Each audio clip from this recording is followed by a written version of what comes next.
12장 1절로 7절까지의 말씀,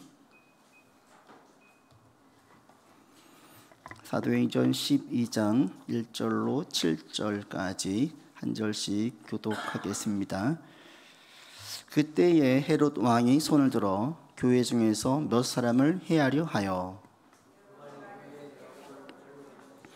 유대인들이 이 일을 기뻐한 것을 보고 베드로도 잡으려 할세. 때는 무교절 기간이라.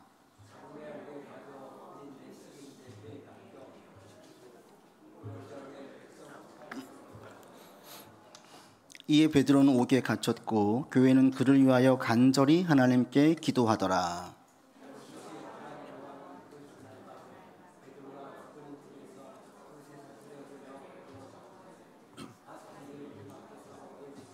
같이 합시다.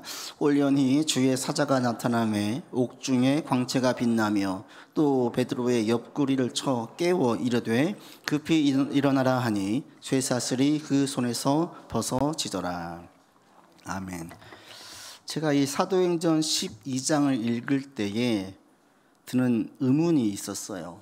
여러분들도 이런 의문이 드신 분이 있었을 텐데, 이 사도행전 12장에 보면 예수님의 제자였던 야고보는 순교를 하고 베드로는 살아나요. 근데 야고보와 베드로는 예수님께서 특별하게 아꼈던 세 명의 제자 중에 한 명이었어요. 예수님께서 베드로와 야고보와 요한만 따로 대동하신 일들이 몇 번 있었거든요. 특별하게 그들만 더 챙겨서 가셨던 일들이 있어요. 그러니까 특별한 사랑했던 애의 제자인데, 이들 가운데에 한 명은 죽임을 당하고 한 명은 거기에서 죽지 않고 탈출할 수 있는 거예요. 그래서 이런 의문이 들지 않으세요? 저는 그랬는데, 아니 하나님 왜 야고보는 데려가시고 왜 베드로는 살려주세요? 똑같이 주님을 사랑하고 똑같이 주님의 제자이고 똑같이 훈련을 받았으니까 둘 다 살려주실 수 있는데 야고보는 죽게 두시고 왜 베드로는 살려주실까요? 이렇게 생각을 해보세요. 교회에 장로님 두 분 계셨어요. 정말 신실하신 분들이에요. 두 분 다 신실하시고 열심히 해요. 이분들이 선교를 갔어요. 사고가 나가지고, 전에 이제 제 아는 선교사님도 차가 전복되어서 큰 위험을 겪었다고 했었는데, 차가 전복돼서 한 분은 그 자리에서 돌아가셨어요. 근데 한 분은 멀쩡해요. 돌아오셨어요. 여러분 이거 어떻게 해석을 하실 거예요? 이런 일이 벌어지면. 아니 하나님 두 분 다 신실하신 분이고 교회에 꼭 필요한 일꾼들인데 한 분은 데려감을 당하시고 한 분은 남겨둠을 당하면 이걸 우리가 어떻게 해석을 해야 될까요? 여러분 첫 번째 어떤 생각이 드세요? 첫 번째 드는 생각이 왜? 저는 이런 생각이 들었어요. 하나님 왜 야고보는 데려가시고 왜 베드로는 살려주셨어요? 야고보 입장에서는 좀 억울하지 않을까요? 이런 생각이 드는 거예요. 근데 이 생각을 제가 근원을 파헤치다 보면 어디까지 가냐면, 첫 번째는 우리가 장수를 축복이라고 생각을 해요. 실제로 그랬어요. 신약시대의 평균 수명이 몇 살인 줄 아십니까? 신약시대에 평균 수명이 로마가 보니까 20살이래요. 20살. 평균 수명이. 태어나가지고 그냥 죽는 아이들이 부지기수였고, 집집마다 죽지 않은 아이들이 없고, 장성하게 성장했다가도 또 이 전염병이 한번 돌거나 이러면 그냥 그렇게 많은 사람들이 죽었어요. 그래서 평균 수명을 다 따져보니까 20살인 거예요. 우리나라도 불과 10수년 전에까지 환갑잔치 잘했잖아요. 왜 했습니까? 60까지 살면 장수한 거라는 거예요. 근데 이 장수가 축복이라는 거죠. 구약도 마찬가지였거든요. 내 부모를 공경하라. 내 생명의 수완이 긴다. 이 장수가 축복이에요. 이런 생각을 가지고 있다 보니까 먼저 죽으면 안타까운 것이고 좀 오래 살면 축복받은 것으로 우리는 생각을 하고 있어요. 그런데 이런 생각이 예수님의 부활 이후로 유대 출신 그리스도인들의 생각이 바뀌기 시작했어요. 바뀌었어요. 그 가장 좋은 예가 이 본문에 쭉 나와 있는 베드로의 모습인데, 여러분 7절에 가보십시오. 7절 같이 읽겠습니다. 홀연히 주의 사자가 나타나매 옥중에 광채가 빛나며 또 베드로의 옆구리를 쳐 깨워 이르되 급히 일어나라 하니 쇠사슬이 그 손에서 벗어지더라. 베드로가 지금 뭐하고 있어요? 잠을 자고 있는데 흔들어 깨워야 될 정도로 깊이 곤히 잠들어 있어요. 어디에서요? 옥에서요. 근데 어떤 상황이었어요? 직전에 자기의 친구였던 야고보가 죽임을 당했어요. 그리고 자기가 잡혀왔어요. 어떤 생각을 해요? 나도 곧 죽겠구나.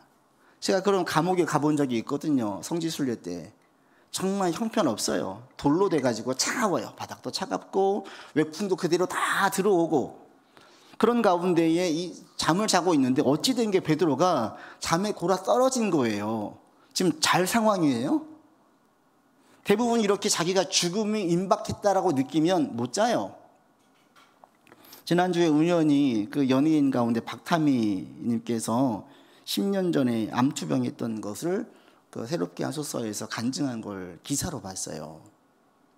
이분이 40살에 암 진단을 받았고 수술하려고 열어보니까 전이가 돼가지고 생각보다 많은 부분을 절개했고 큰 수술이 되었어요.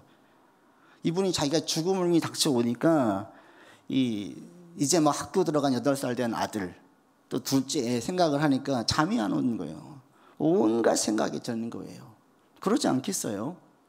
죽음이 내가 곧 죽는다라고 생각이 들면 이래야지 정상이에요. 복잡한 생각, 5만 가지 생각 때문에 잠을 못 자요. 그런데 어찌 된 게 베드로는 깊이 잠에 빠져 있어요. 왜 그러겠습니까?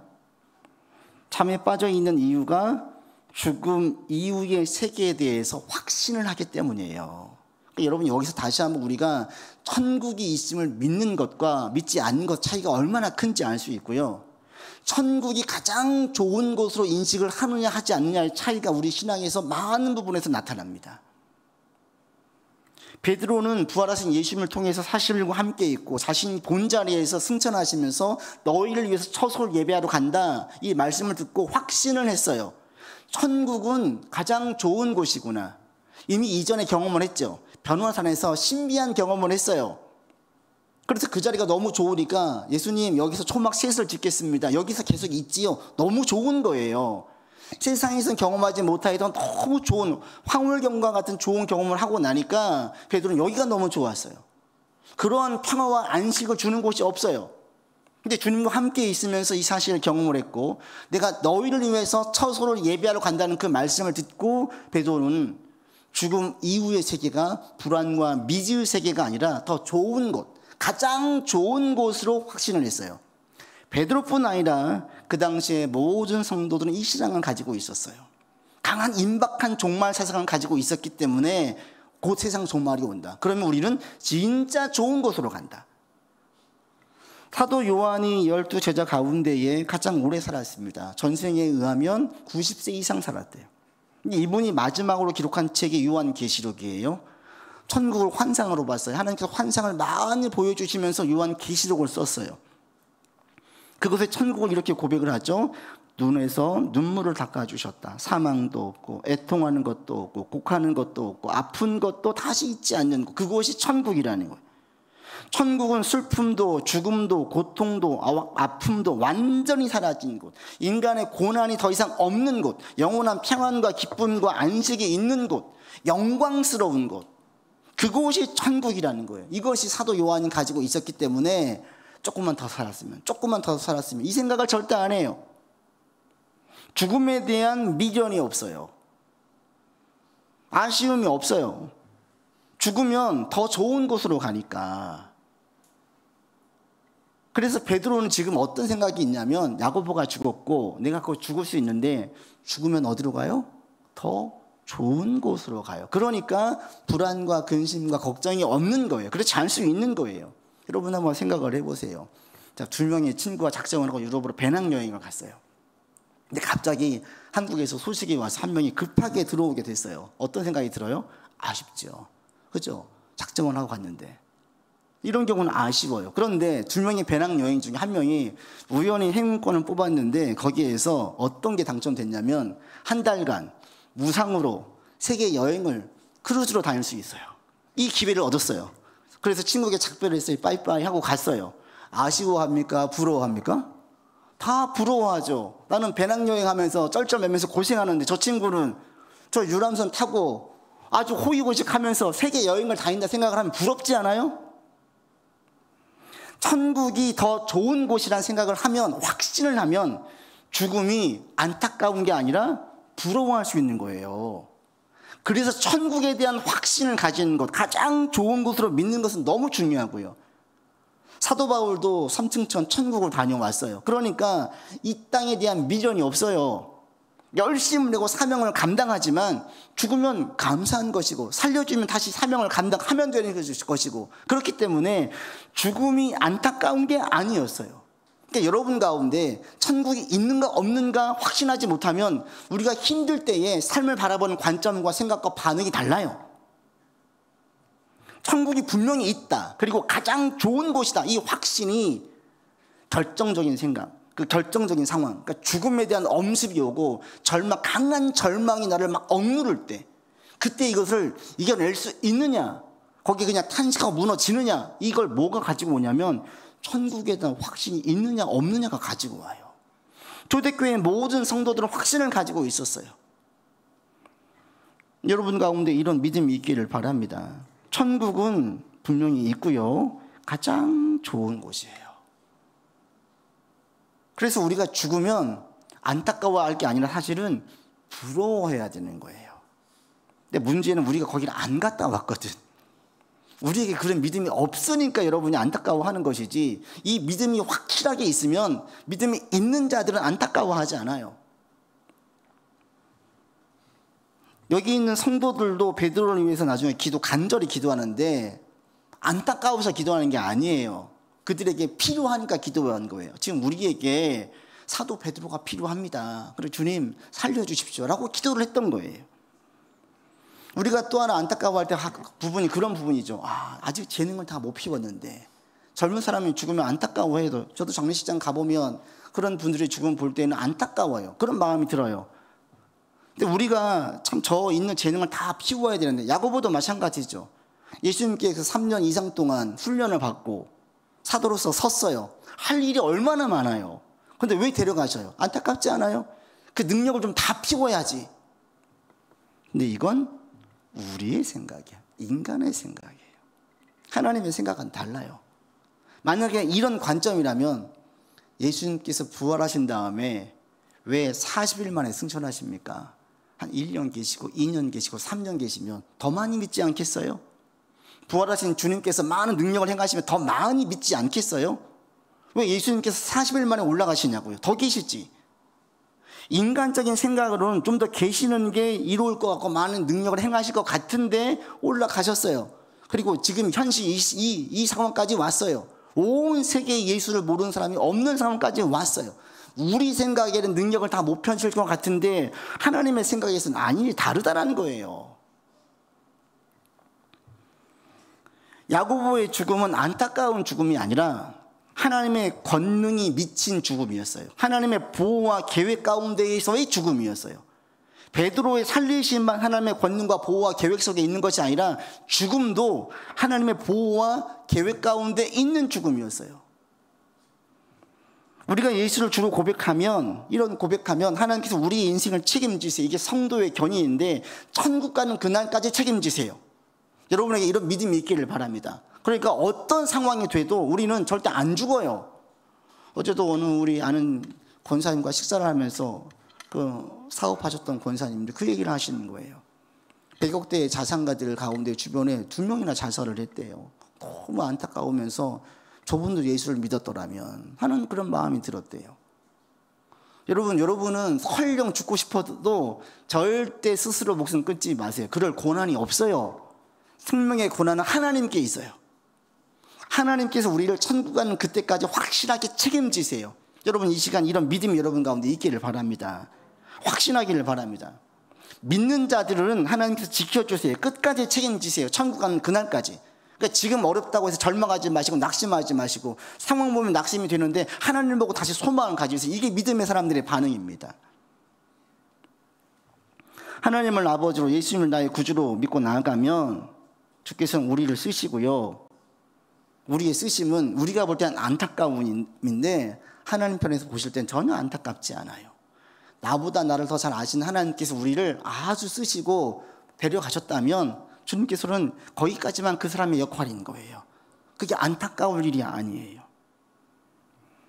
두 사도의 다른 결과, 한 사람은 죽고 한 사람은 살림이, 이것은 모두 하나님의 주권 속에 있는 일이었어요. 하나님의 보호와 계획 가운데 있는 거였어요. 그래서 야고보의 죽음에 대해서 이 사도행전의 저자인 누가는 의문을 갖지 않아요. 그러니까 달랑 한 구절로 끝내요. 요한의 형제 야고보가 칼로 죽었다. 이전에 이 부분을 장황하게 설명했을 것 같아요. 왜? 이게 의문이 드니까. 이걸 이해를 시켜야 되니까. 근데 요한은 그 당시에 성도들에게는 그게 의문이 아니었어요. 생명의 주권이 하나님께 있기 때문에 당시 야고보의 사도의 그 교회에서의 영향력, 사도로서의 그 지위를 생각하면 충분히 풀어서 설명을 해야 돼요. 일반 성도의 죽음이 아닌 교회의 지도자의 죽음이었기 때문에 그에 대한 설명을 해야 되는데 설명하지 않아요. 하나님의 보호와 계획 가운데 죽었습니다. 그리고 한 줄로 끝내요. 그 다음에 누가는 어디에 초점을 맞추냐면 베드로가 옥에서 나오게 되어지는 초자연적인 역사에 대해서 주목을 해요. 이 부분을 설명해요. 그러면서 성도들에게 이 부분을 주목해서 보라고 말씀하는 거예요. 이 누가가 이 베드로의 옥에서 나온 부분을 설명을 할 때 첫 번째 하는 상황이 뭐냐면 베드로가 옥에서 나올 확률이 0%였음을 먼저 보여줘요. 여러분 6절 보십시오. 6절 같이 읽겠습니다. 헤롯이 잡아내려고 하는 그 전날 밤에 베드로가 두 군인 틈에서 두 쇠사슬에 매어 누워 자는데 파수꾼들이 문 밖에서 옥을 지켰어요. 이 옥이 춥고 협소해요. 장소도 좁아요. 크지 않아요. 근데 거기에 군인 2명이 좌우에 같이 누워 있고요. 쇠사슬로 채워져 있고요. 그리고 그 옥 밖에 또 다른 군인이 거기를 병사가 지키고 있어요. 이것은 베드로가 옥에서 나올 수 있는 확률이 0%라는 것을 보여주는 거예요. 나올 수가 없다. 불가능하다. 100% 불가능하다. 그런데 이 100% 불가능한 것이 바뀌어졌어요. 쇠사슬이 풀리고 쇠문이 열리고 병사들은 깊은 잠에 빠져 있고 베드로가 나간 줄을 몰라요. 그래서 나왔어요. 이런 초자연적인 역사가 일어난 거예요. 누가는 지금 거기를 주목을 해요. 어떻게 이런 역사가 있는지. 여러분 오늘날 예수님 믿는 우리 가운데 큰 축복이 뭐냐면 구약시대엔 선지자들 이런 사람들 통해서만 이런 초자연적인 역사가 보였어요. 오늘날은 예수를 믿는 모든 성도들의 삶에 이런 초자연적인 역사가 일어나요. 그게 완전히 달라진 거예요. 예수를 주로 고백하고 그리스도로 고백하며 사는 사람들 삶에 주님이 직접 개입하시고 역사하셔서 주님의 개입과 역사는 전능하신 분이시기 때문에 주님의 전능성이 나타나요. 그게 뭐예요? 그게 기적인 거예요. 불가능한 것이 가능해지는 거예요. 이런 일들이 성도의 삶에 있어요. 비일비재해요. 매우 빈번해요. 저의 삶에도 너무나 많아요. 그리고 주님을 그렇게 신실하게 믿고 나가는 성도들의 삶에 보면 다 있어요. 여러분에게 이런 역사가 이들이 있기를 바라고요. 계속되기를 바랍니다. 그러면 주님이 살아계신지 살아계시지 않는지, 나의 기도를 들어주시는지 안 들어주시는지, 응답하시는지 안 하시는지 이런 의문을 갖지 않아요. 내 삶에 너무 많은 경험들이 쌓이다 보니 그런 의구심 자체가 안 들어요. 이 신앙은 이성이 아니에요. 논리가 아니에요. 삶의 경험입니다, 여러분. 체험이 없는 자가 진짜 믿는 자가 할 수 있을까? 예수님 믿고 살면요, 체험을 할 수밖에 없어요. 체험을 한 번도 못했다. 정말 자기 신앙에 대해서 되게 진지하게 생각해야 돼요. 왜? 예수님이 실체이기 때문에. 여러분 생각을 해보세요. 내가 추워요. 근데 여기에 모닥불이 피어져 있어요. 거기 가까이 가요. 따뜻함을 체험합니까? 체험하지 않습니까? 예수님을 가까이 하면 체험하는 경험들이 있어요. 다 경험은 다르죠. 그러나 경험이 있어요. 그리고 이 경험 가운데에는 주님의 전능성이 드러나서 초자연적인 역사가 일어나요. 여러분 신앙생활할 때 기적을 바라는 게 나쁜 게 아니에요. 기복이 아니에요. 오히려 당연한 거예요. 예수님 믿고 내 삶에 주님 기적을 일으켜 주십시오. 초자연적인 역사가 일어나게 해 주십시오라고 기도하시고 나가세요. 기대하세요. 그런데 오늘 본문에서는 어떤 성도들에게 이런 초자연적인 역사가 있는지를 설명을 해요. 핵심 구절은 5절이에요. 여러분 5절 보십시오. 같이 읽겠습니다. 이에 베드로는 옥에 갇혔고 교회는 그를 위하여 간절히 하나님께 기도하더라. 처음엔 경험은 안 될 수 있어요. 그러나 시간이 흘러가면 흘러갈수록 경험을 안 할 수가 없는데 어떤 성도들에게 이런 초자연적인 역사가 있냐? 어떤 성도에게 5절에 뭐라고 얘기합니까? 교회가 그를 위해 간절히 하나님께 기도했을 때 이런 일들이 있었다라고 이야기하면서 기도가 초자연적인 역사를 일으키게 만든다라고 지금 설명하고 있어요. 하나님의 능력과 역사는, 이 초자연적인 기적들은 언제 가장 많이 일어나냐면 기도할 때 일어나요. 기도할 때. 내 가운데 그런 경험이 있다 이러면 둘 중에 한 가지예요. 내가 기도하는 사람이거나 나를 위해 기도해 주시는 분이 있거나, 나를 위해 열심히 기도해 주는 분이 있을 때 내 삶에 많은 기적을 보게 되어지고요, 내가 열심히 기도할 때 경험하게 되어져요. 이 기도는 하나님의 초자연적인 능력을 경험할 수 있는 가장 좋은 방법이고 하나님이 가장 많이 사용하시는 방법이에요.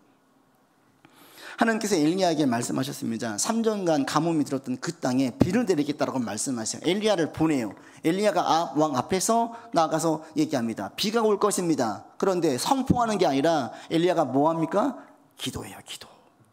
무려 7번이나 반복해서 기도를 드려요. 하나님은 기도하게 하시고 엘리야도 기도 드림을 당연하게 여겨요. 기도를 해야지 기적을 보게 된다. 기도 없이 기적을 보려고 하지 마세요. 모든 초자연적인 역사 가운데에서는 기도의 힘이 있어요. 기도. 가장 좋은 방법이에요. 심지어 예수님께서도 많은 기적을 일으키실 때 보면 뭘 했습니까? 기도하셨어요. 죽은 나사로를 살릴 때에 아버지여 내 말을 들으신 것을 감사하나이다. 항상 내 말을 들으신 줄을 내가 알았나이다 라고 기도하신 다음에 나사로야 나오라 그래요. 기적이 일어나요. 언제? 기도할 때. 여러분, 기도가 능력이에요. 아무리 강조해도 지나치지 않아요. 하나님의 능력을 보고 싶으세요? 기도하세요. 기도의 사람이 되세요. 많은 능력을 보게 되어집니다. 가장 좋은 방법입니다. 문제가 있으세요? 기도하세요. 주님의 초자연적인 역사를 일어나기를 원하십니까? 기도하세요. 그걸 먼저 얘기해요. 기도하라. 여러분, 깨어 기도하기를 바랍니다. 그런데 또 하나 주목할 게 있습니다. 다시 한번 5절에 보시면 누가 기도한다고 나와 있어요? 성도가 기도한다고 얘기하는 게 아니라 교회가 기도한다 그래요. 교회의 에클레시아, 이 원어 단어의 에칼레오는 불러 모으다라는 뜻이 담겨져 있어요. 예수님께서 불러 모은 사람들이 모여서 기도할 때 그것이 능력이 되었다라고 얘기해요. 그래서 우리가 연합의 기도가 너무 중요한 거예요. 혼자 기도하는 것도 필요한데 같은 제목을 놓고 믿는 자들이 함께 모여서 기도할 때 더 큰 능력이 있습니다.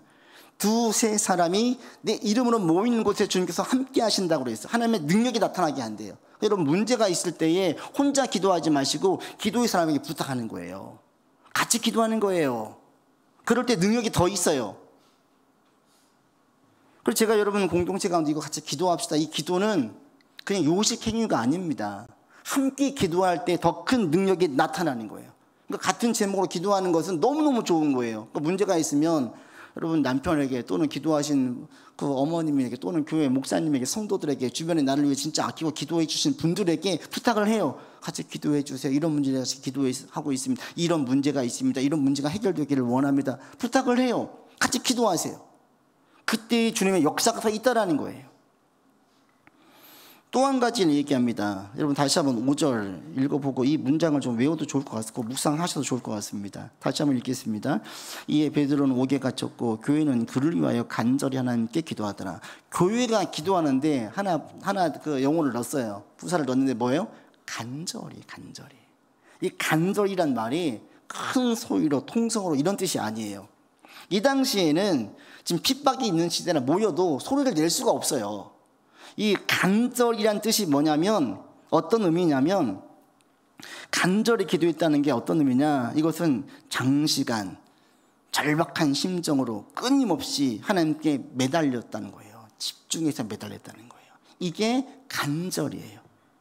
이들이 기도한 내용은 뭡니까? 5절에 보시면 그를 위하여, 베드로를 위하여 뭘 기도했겠어요? 하나님 베드로 사도 건져주세요, 살려주세요를 위해서 기도했어요. 얼마 동안요? 베드로가 옥에서 거기에서 밤에 나와서 찾아갔는데 그때까지 기도하고 있었어요. 몇 시간 동안 기도하고 있어요. 무슨 내용으로요? 베드로 사도 살려주세요, 사도 베드로 살려주세요. 같은 내용을 반복해서 기도하고 있는 거예요. 우리 주님께서 기도를 가르치실 때에 중언부언 기도하지 말라 그랬어요. 같은 말을 자꾸 반복해서 기도하지 말라 그랬어요.